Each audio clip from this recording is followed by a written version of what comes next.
Welcome to Standard Chartered Money Insights, a podcast series by Standard Chartered Bank that brings you market views and insights on the go. Welcome to Cut to the Chase. Today is Monday, the 23rd of February. I'm Daniel Lam, your host for the podcast.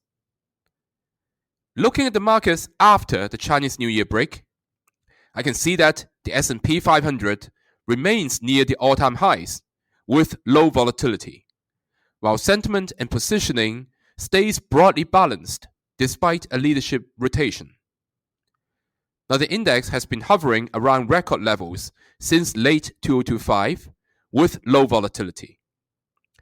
Now, under the service, leadership has moved from growth to value without a major drawdown.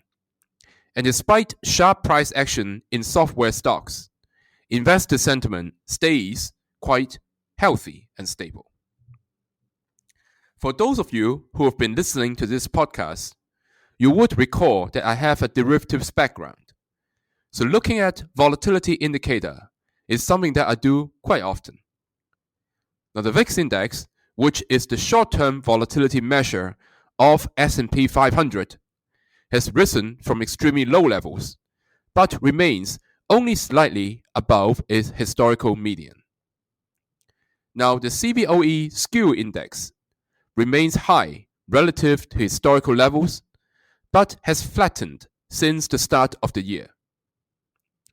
Now, to put in layman's terms, a steep skew typically signals strong demand for downside protection, while a flat skew suggests less underlying hedging. So the current level indicates normal market conditions, despite the leadership change that has been happening under the service. So taking everything together, sentiment measures suggest that equities are not stretched and investors are not hedging against a major drawdown, despite record high levels. This is actually quite consistent with the Goldilocks macro environment in the US. So case in point is the February Philly Fed survey, which signaled expanding manufacturing activities alongside disinflationary pressures. Now the index rose to 16.3 from 12.6, beating estimates, and the general expectations measure also ticked up. Now, February was the first consecutive increase in the current general activity measure since late 2024. Current conditions broadly moderated, while expectation measures increased. Prices paid and supplier delivery times, which feed into the price pressure index, both ticked down. And this goes hand in hand with the January US CPI figure, which rose by 2.4% annually, lower than expectations. So all this continues to pave the way for more Fed cuts ahead in 2026, and therefore a supportive backdrop for US equities.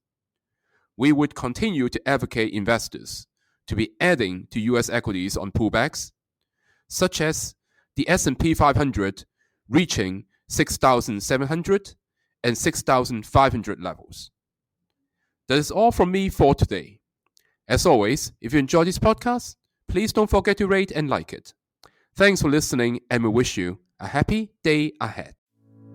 Thank you for listening to Standard Chartered Money Insights, a podcast series by Standard Chartered Bank. For more details, visit Market Views on the Go on our website or click the link in the description.